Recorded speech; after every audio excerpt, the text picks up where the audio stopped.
Bonjour. Celui-là est la partie 11 concernant la question relative à l'analyse potentielle d'adaptation de Monsieur Français. On commence par l'histoire personnelle.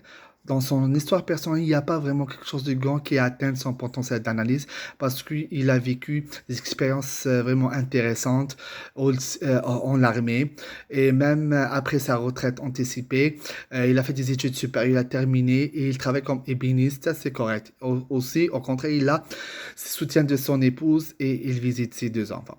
On passe à l'intensité des facteurs. Cette intensité des facteurs vraiment est atteinte pourquoi? Il atteint son potentiel d'adaptation est atteint pourquoi il y a l'isolement qui vit l'isolement. L'isolement dans le cadre pourquoi? Parce que ses amis fuient la relation avec lui parce qu'il est en mode attaque avec eux. Ce qui veut dire que quand il s'est surpris et tout, il se met en colère. Même dans le fil de la caisse, devant la casse, il y a quelqu'un autour de lui plus proche, il se met en les nerfs. Il pond les nerfs rapidement. Et aussi, il y a des cauchemars qu'il faisait. Il y a les souvenirs, hein, tout ça, c'est intense pour ces facteurs défavorables. Ça atteint le potentiel d'adaptation. En ce qui concerne les facteurs maintien et aggravation. C'est vrai, après sa retraite anticipée, ça a aggravé sa situation. Pourquoi? Parce que la retraite, après ça, c'est pas qu'il n'y a rien à faire. Ce qu'il veut dire, il n'est pas très occupé et tout. Ce qu'il veut dire, ça montre la manifestation. En plus, la durée 30 ans, de 20 ans jusqu'à 56 ans, le moment où il est venu nous voir, il avait 56 ans. Ce qu'il veut dire, c'est vraiment intense. Ça a aggravé la situation, vraiment. En ce qui concerne le maintien, l'isolement social, ça maintient le problème. Il n'a pas changé.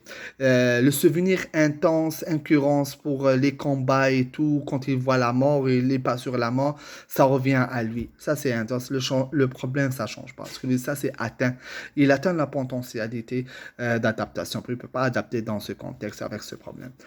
Si on passe sur l'autonomie résiduelle, il n'y a pas de grand chose parce que il satisfait ses besoins de base, l'habillement et tout. Il se déplace, voir ses deux enfants, voir si elle essaie, il nous voit, il nous parle et tout. Il a tout sa tête. Alors, il n'a pas quoi inquiéter dans l'autonomie résidentielle. Au contraire, son adaptation dans ce cadre est vraiment...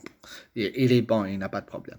En ce qui concerne l'intensité et les fréquences et la durée de symptômes, le symptôme, celui-là, c'est les symptômes, selon DMS, c'est les symptômes de troubles stress post-traumatique. Là, il a des cauchemars. Les fréquences, chaque semaine, hebdomadaire. Chaque fréquence, chaque semaine. Et la période, c'est pendant le sommeil, quand il peut dormir, parce qu'il a de l'insomnie. Et l'intensité, c'est vraiment élevé. Aussi, il y a les souvenirs. Le moment des souvenirs, ça dépend qu'ils viennent à tout moment. Ils viennent des souvenirs, ils voient quelque chose, la mort, il a entendu, ou ils voient les vêtements des militaires, ils voient quelqu'un a appris quelque chose. C'est pas, c'est hypothèse comme ça. Ce que veut dire, ça lui donne de la rage. Ça lui donne vraiment une rage incontrôlable. Ça lui donne de l'énergie et tout. Ça, c'est intense aussi. À point que les amis ont fui. Aussi, même à lui, il n'a aucune motivation en lui. Ça. Si on passe sur les réponses stresseurs, on sait que les réponses des stresseurs ou les réponses des facteurs, ce sont des symptômes. Moi, j'ai parlé sur les symptômes avant ça. Moi, ce que je vais déduire, ça, c'est atteinte à la potentialité d'attention. Pourquoi? Parce qu'il y a la perte de loisir. À part le loisir, comme épéniste, il travaille avec les bois, avec ses mains, les machines et tout, il trouve le plaisir. Mais en dehors de ça, parce qu'il focus sur son problème de comportement, impulsivité, il focus sur les nerfs et tout rapidement. Il attaque les gens, il attaque ses amis, même au lieu public, devant les gens. Il ne supporte pas personne. Ce que je veux dire, ça, c'est vraiment ça atteinte à la potentiel d'attaque. Il ne peut pas s'adapter. C'est pour ça qu'il est venu nous voir et tout pour l'aider. En ce qui concerne les obstacles, il y a ce qu'on appelle la polarisation. Celle-là, la polarisation, dans sa tête, il y a certaines idées dans sa tête qu'il est arrêté, qui est rigide. C'est que tous les psychiatres sont ton psychiatre destiné à donner un diagnostic fou pour tous les patients. Alors, c'est pas le cas. Ça, c'est un obstacle vraiment, parce que là, il ne peut pas motiver, pas se motiver pour avancer, là. C'est ça le problème. Là, c'est une atteinte à la potentiel d'adaptation. Il y a un autre qu'on appelle la motivation extrinsèque. Celle-là, c'est très important parce qu'il ne fait pas de motivation il n'a pas de motivation auprès du CLLC, auprès des services de communautaire. Ça, c'est lié avec l'approche communautaire. Ce problème, c'est un vrai obstacle parce que heureusement qu'il a la volonté, mais c'est un obstacle. Pourquoi c'est un obstacle pour son potentiel d'adaptation?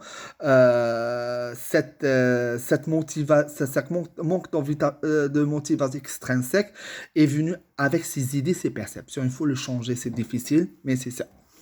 En ce qui concerne le déséquilibre, il est dans le déséquilibre mobilisateur. Pourquoi mobilisateur? Parce que il a exploité toutes les ressources internes de plus que 30 ans, de 20 ans jusqu'à 56 ans, le jour qu'il est venu nous voir pour l'aider. Là, il n'a pas des ressources externes. Il peut pas. Il n'a rien. C'est pour ça qu'il a des ressources externes, mais pas autant beaucoup. OK? C'est minimum, hein. C'est l'aide et tout, c'est ça. C'est pour ça qu'il s'est atteint. Malgré ça, il est atteint. C'est ce qu'on dit en général. On présume que le potentiel d'adaptation pour français est moyen. Je peux dire moyen. On va passer à l'autre question.